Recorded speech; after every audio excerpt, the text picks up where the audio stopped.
there's this guy or body that sits on the top and orders everything down, where the body, the masses, serve the top.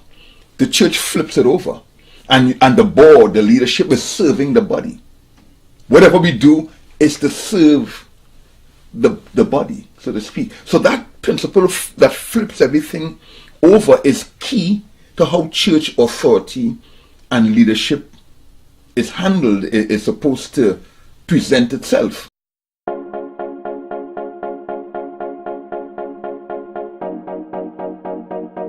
Welcome to Let Us Go Deeper, a weekly podcast that explores spiritual themes, bringing you practical insights for your everyday use. Here are your presenters, Pastor Inskip Alsop and Joel Amenya. In these penultimate episodes, Pastor, we are hoping to go into the idea of church organization.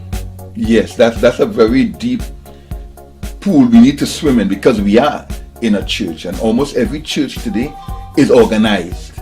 Yeah, and so let's really build it from the basic components of it.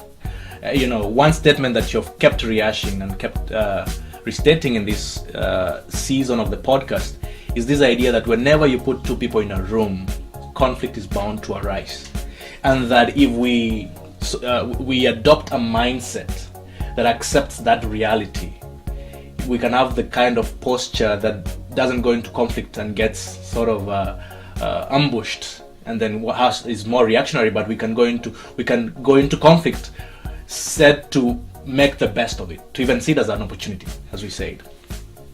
If we recognize that anytime humans interact, there will be differences of opinion, differences of views, then I recognize something. It's not about me. It's not about you. It's not personal. No, sometimes it does get personal, but in general, there may be a topic up for discussion. You hold point A, I hold point B.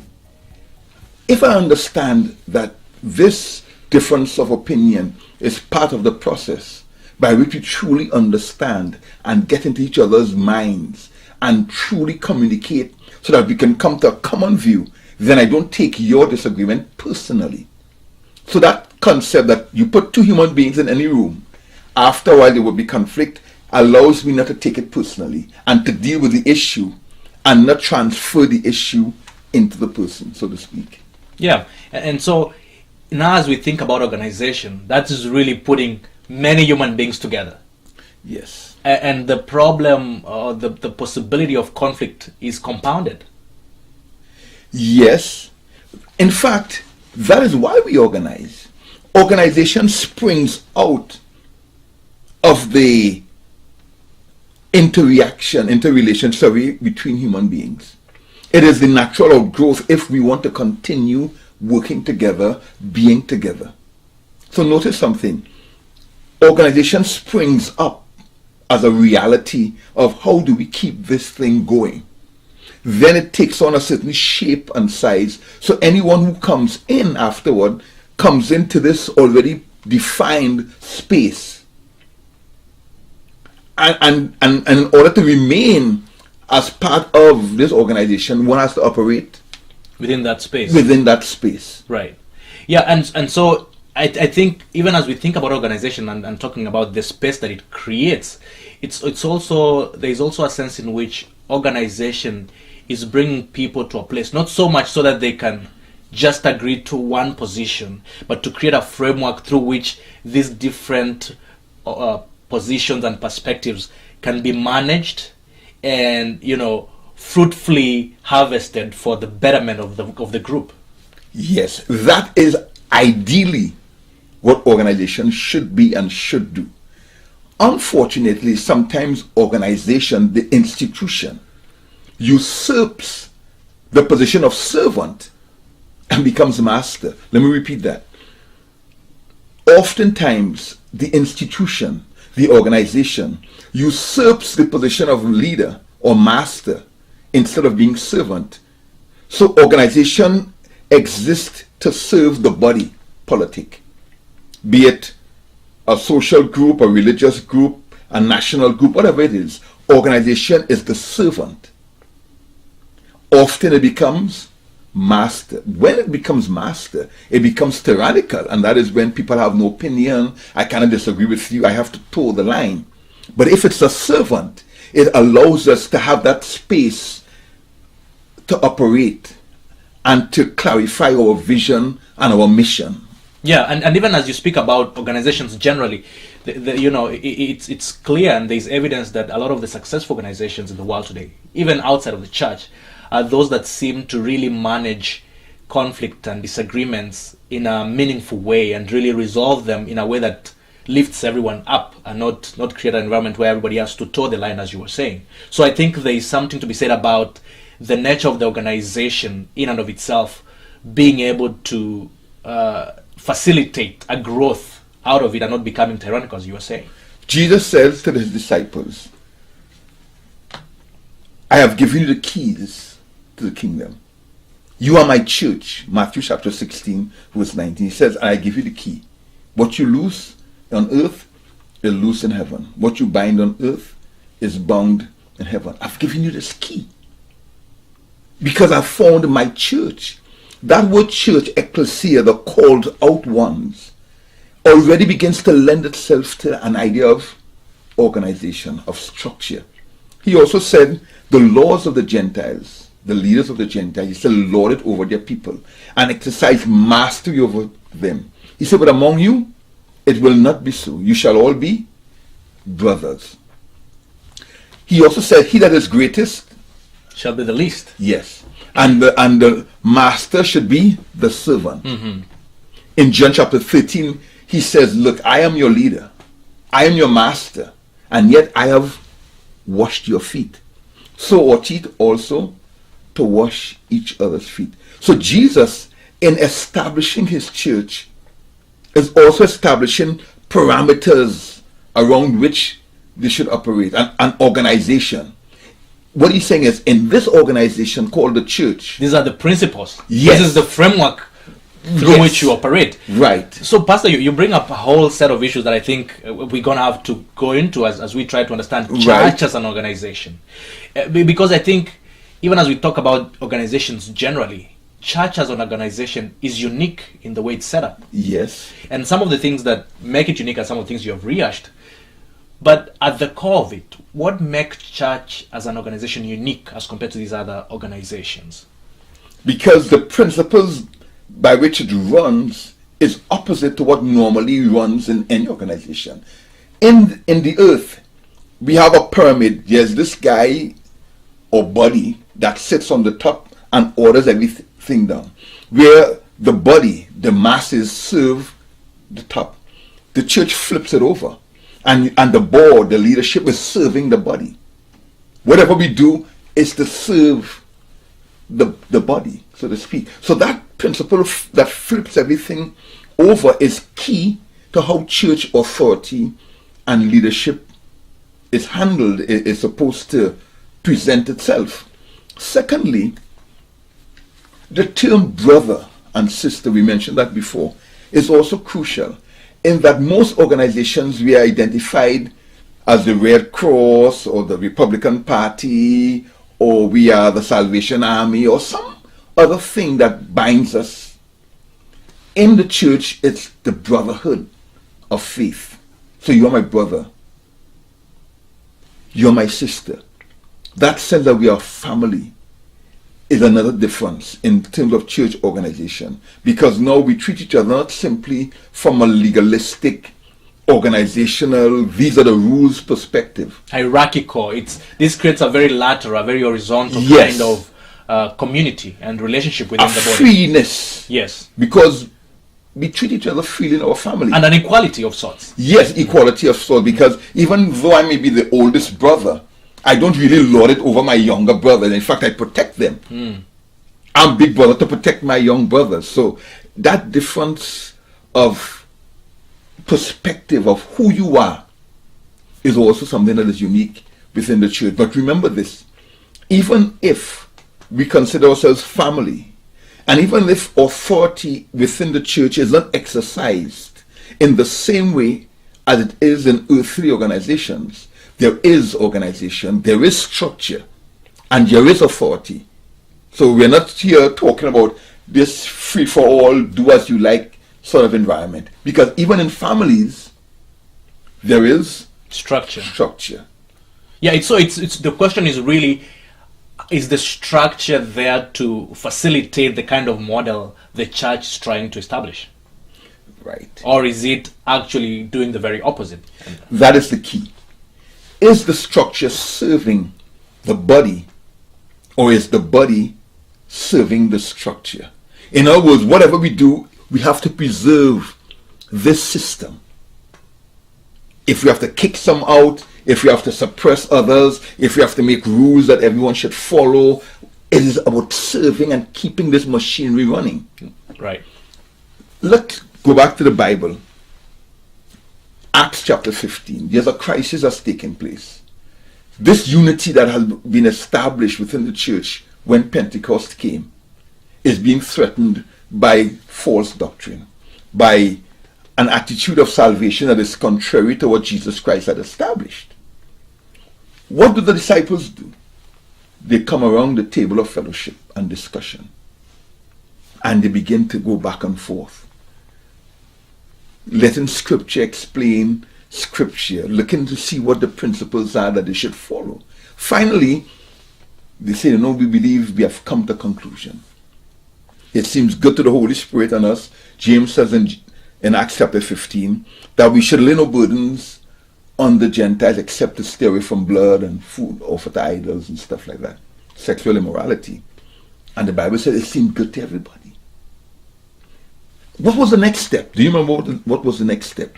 Let us send out a letter to the churches establishing these parameters.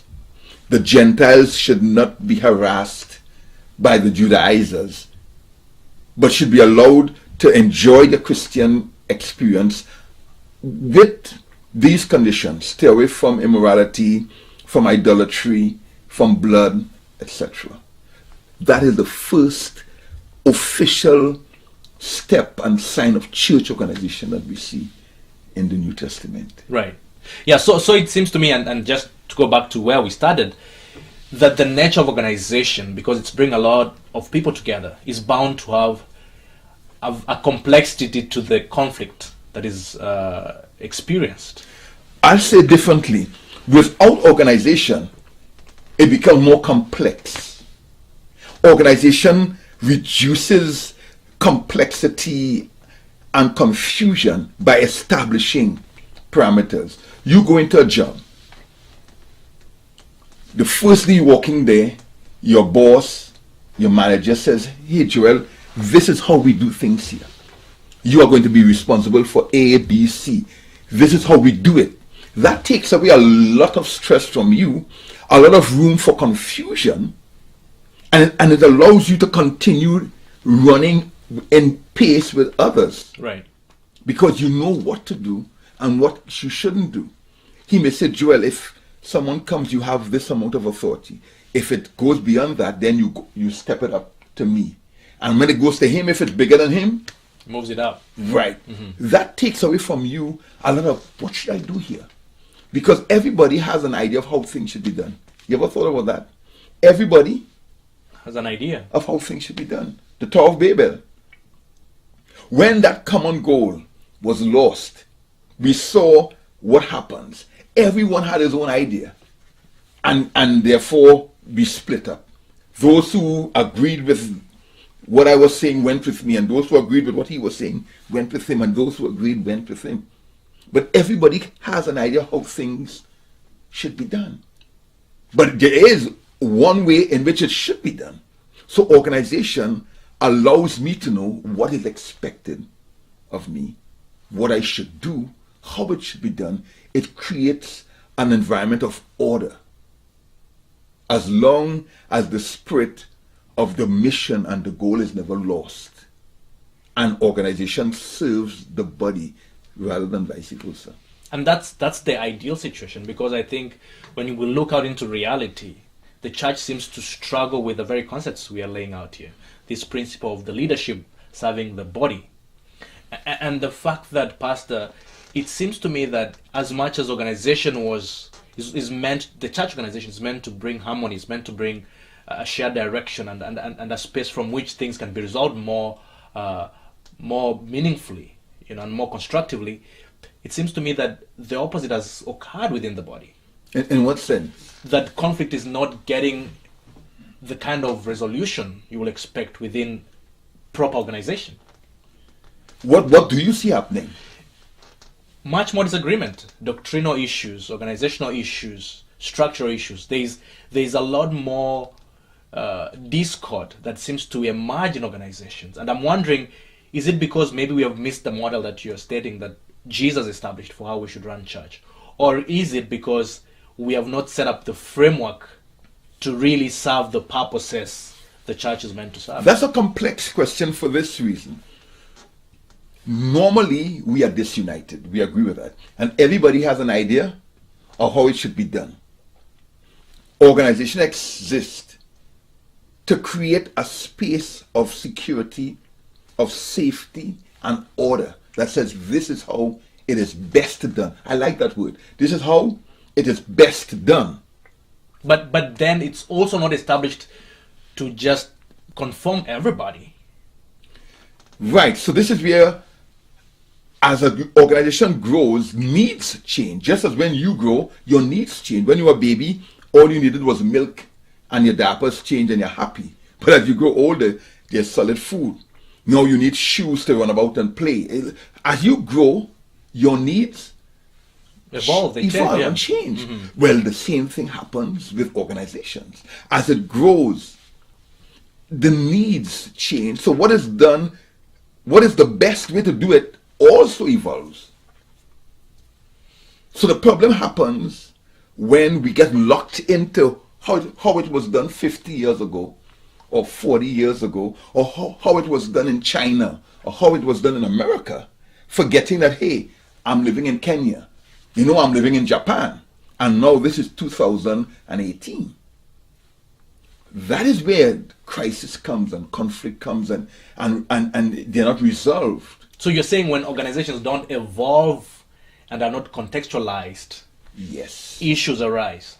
Right. Because then the organization becomes the master of the body rather than the servant. Servant meaning we organize to get the best way to get it done. And once we establish around the table of fellowship and discussion what is the best way to get it done, that is what we do. That is what we tell others who are coming in. But as we grow and evolve, we may need to come again and sit at the table of fellowship and discussion and say, how can we continue to effectively fulfill our mission? That makes sense. Right. And so what you're speaking to, Pastor, there is the sense of the authority that is inbuilt within the organization. Yes. How should we think about authority? Because when you talk about how Jesus, for example, was modeling, organizing a church, he was a servant leadership, and that's a concept that seems to be contradictory. Right. At least in the way we think of leadership in the world today. Jesus never ever lost sight of who he was, which is why when he told the disciples, go to the next side of the shore, he spoke with such authority that they went. Which is why when there was confusion among the disciples, Jesus would clarify the issues. And even when they were in the upper room, he says, I am your Lord and Master. I am who I am, but I have served you. Because my goal is not to enrich myself, not to please myself, but it's to serve you, to make you better, to equip you to carry out the mission for which I have called you. So servant leadership doesn't mean that I do everything. It doesn't mean that I'm responding to everybody's beck and call. That isn't what it means. It means that I know my authority and I know what I can do and get done. But my authority is given to me to help you be better, to maximize your ability. It's not to lord it over you. It's not to lord it over you. Yeah. So whenever I exercise authority, it is in the context of you are stepping out of what would be the best way to get it done. And I need to bring you back in. It means that my position of authority allows me access to you because you respect me as your leader.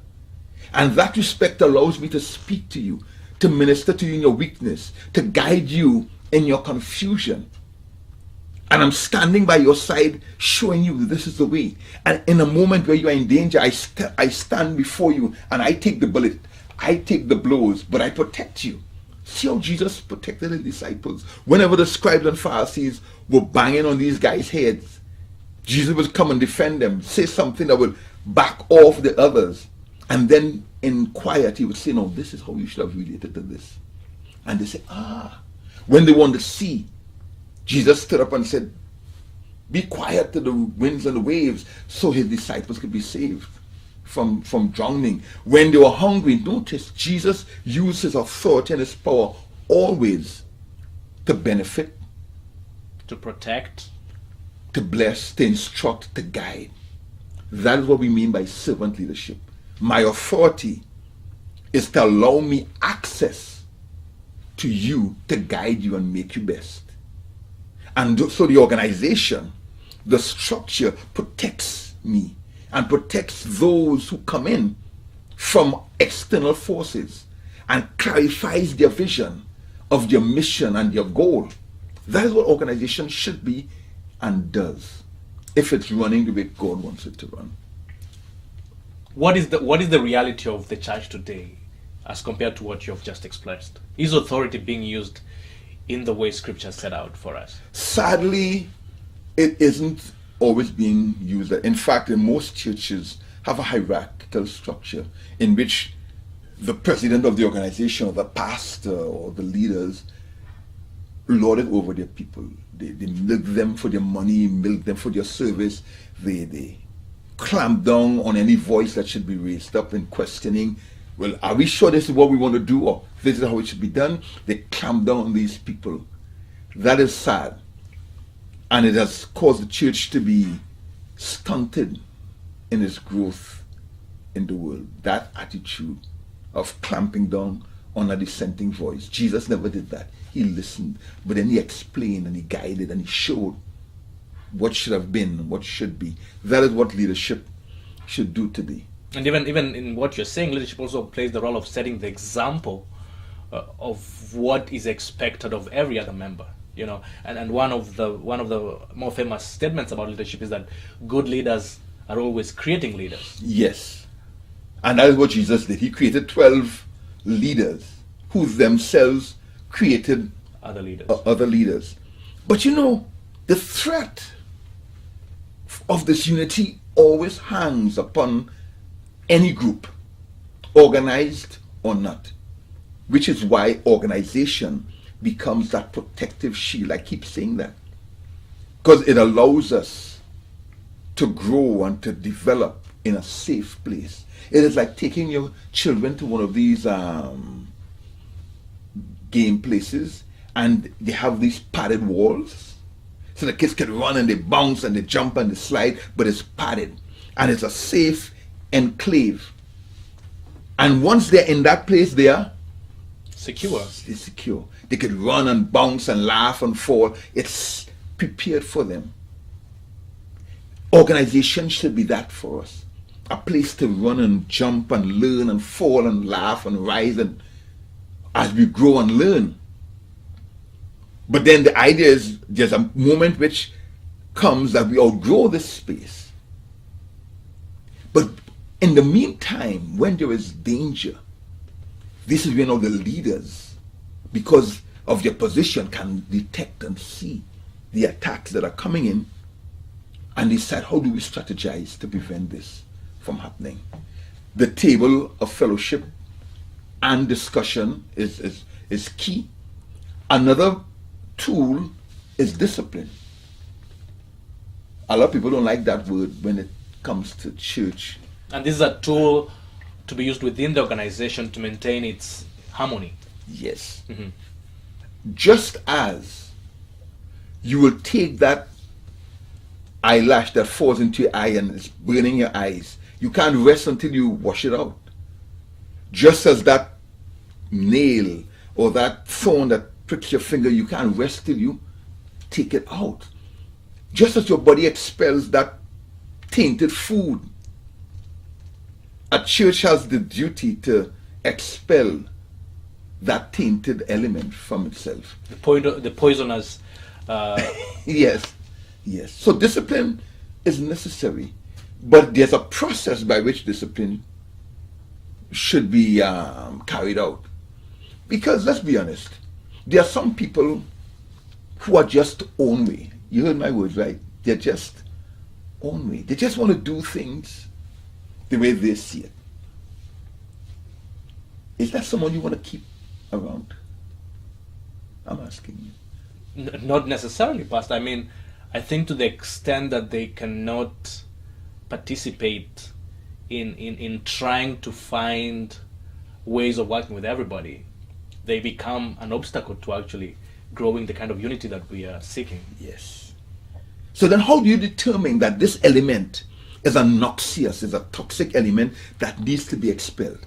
That is the key in church discipline. How do I get to the point of determining this person is a toxic element that has no place within the body, for it will infect the body and create malaise, just as that thorn infects your finger, or that tainted food infects your body and makes you sick.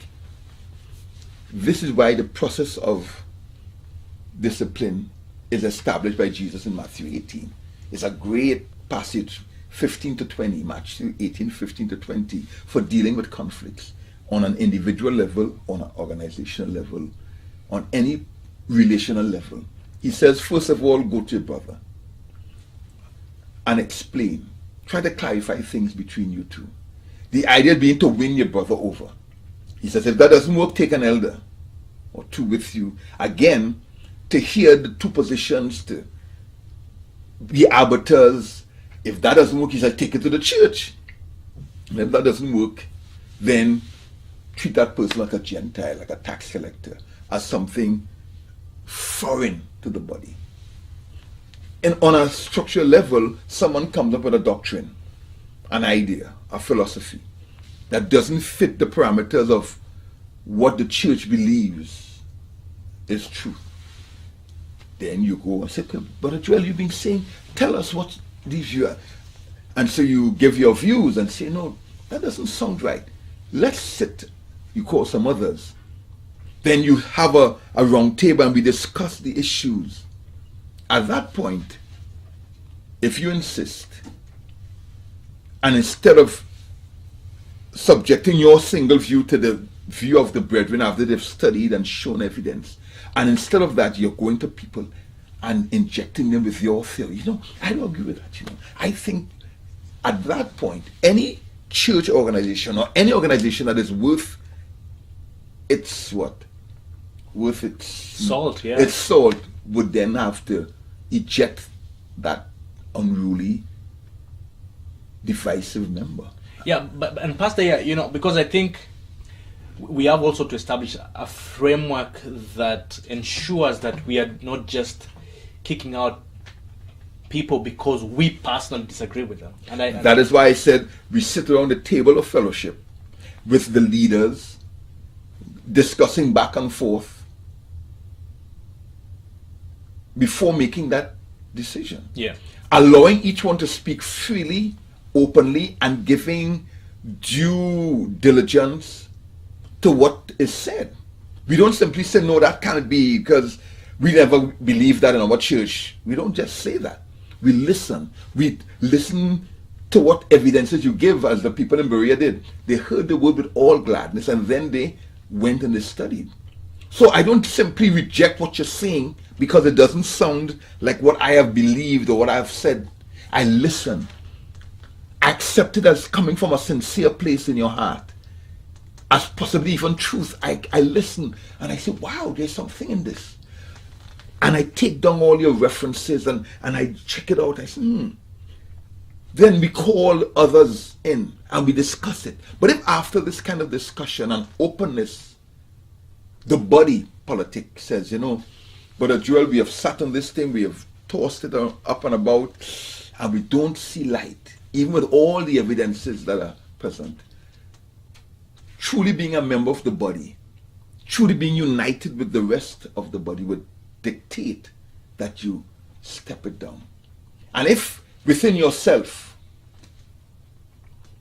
you believe, I cannot give up this because I know this is true, they are blinded, they don't understand, and I cannot keep silent, the only honorable thing for you to do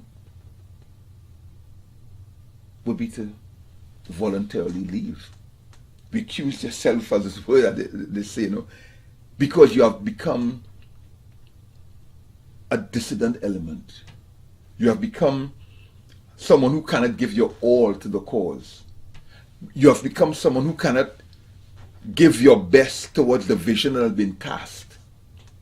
You will become at that moment an obstruction, a stumbling stone to others. So any honorable person at that point would voluntarily remove himself. But if that person chooses not to, then the body politic, the leaders, are now responsible for telling you, Joel, we need to ask you to leave. Remove your name from a role of leadership, from membership, and let the body know that you are a stray element, so to speak, a wayward element that had been disciplined and disfellowshipped. Yeah, and Pastor, this is, to be honest, what I would call a rare case in essence. I don't think it forms a core piece of what happens within organizations. This is really what you could call as one-offs within the organization, but that are critical in terms of being aware of the situations that can arise. Because as again we established this conversation, we are bound to have conflicts, and at times conflicts do come to a head where we really have to say we no longer can participate in this together. Yes. The Bible says it clearly. Two cannot walk together unless they agree. Unless they agree. Yes. We saw it happen in Tower of Babel. After being so united, when that common vision was lost, people separated. It has happened in Christianity since then. From the disciples in the early church, we got the Catholic Church. From the Catholic Church, we got the Protestant Church. From the Protestant churches, we have all these churches. Because ultimately, if I don't see your vision, if my heart doesn't beat in harmony with your heart, I am not united. Even if I'm complying, even if I'm doing what you tell me to do, I am not united. And at the first sign of attack, at the first sign of stress, at the first sign of danger, I'm going to pull off onto my corner. So we acknowledge that unity is not something that is forced. Unity is not something that is mandated. Unity is not something that I can manipulate. Unity is something that flows from a common vision, a common cause, a common heart. And if that is not present, there is no unity, even if organizationally we try to hold it together and the boat is rocking, but we're holding it together. We really don't have unity. And that really brings me around, Pastor, to even where you started. Because when I think about how Jesus was trying to establish organization with his 12 disciples and the group he was building up, we find somebody like Judas, stepped out and didn't share the vision. Right. And ultimately, he went out of the way, but Jesus had the patience to really bear with him and try to bring him around. Until that fateful night. Right. When he exposed him. And he did it in a gentle way that even the disciples didn't recognize until afterwards what was really going on. So even at the end, when Jesus recognized he had to expose Judas, he did it in a way that was redemptive. But Judas had already lost the unity in his heart. He had already moved away in his spirit. That's key. He had moved away in his spirit. So all that Jesus did was show the disunity that existed in Judas's heart. And that is what as leaders we should be doing. Not creating the unity, but allowing people to come to the point where they realize, I can no longer, in full conscience, be a part of this. And allow them to live with their dignity. Right. Jesus even told Judas, friend, when Judas came to him to kiss him, he said, friend. Meaning, there's no harm. I don't hate you. It is just that I'm going down one road. And you would desire to go on the other way. Yes, so let's part as friends. That is what church discipline should be ultimately. Let's part as friends.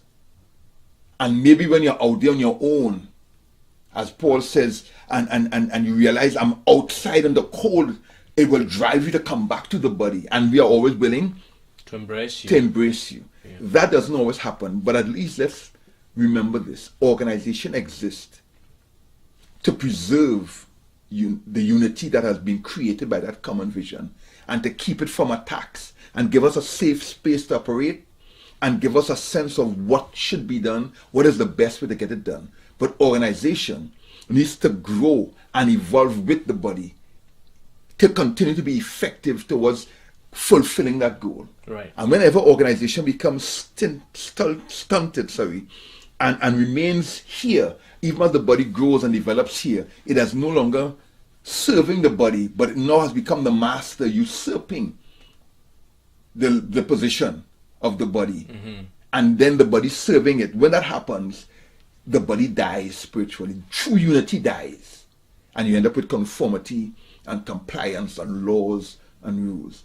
And whenever the body continues to grow and organization grows along and continues to protect that body, it also allows for conflict, for differences of views to be expressed, and also for purging the unwanted elements, the unruly elements from the body eventually. So we need organization. Jesus Christ himself created organization. Yeah, and Pastor, the point you've made about unity is that unity is established in diversity, and that diversity does even include a diversity of opinions, of positions, and of even thinking. And organization is really to manage that diversity in a way that brings out the best for everybody.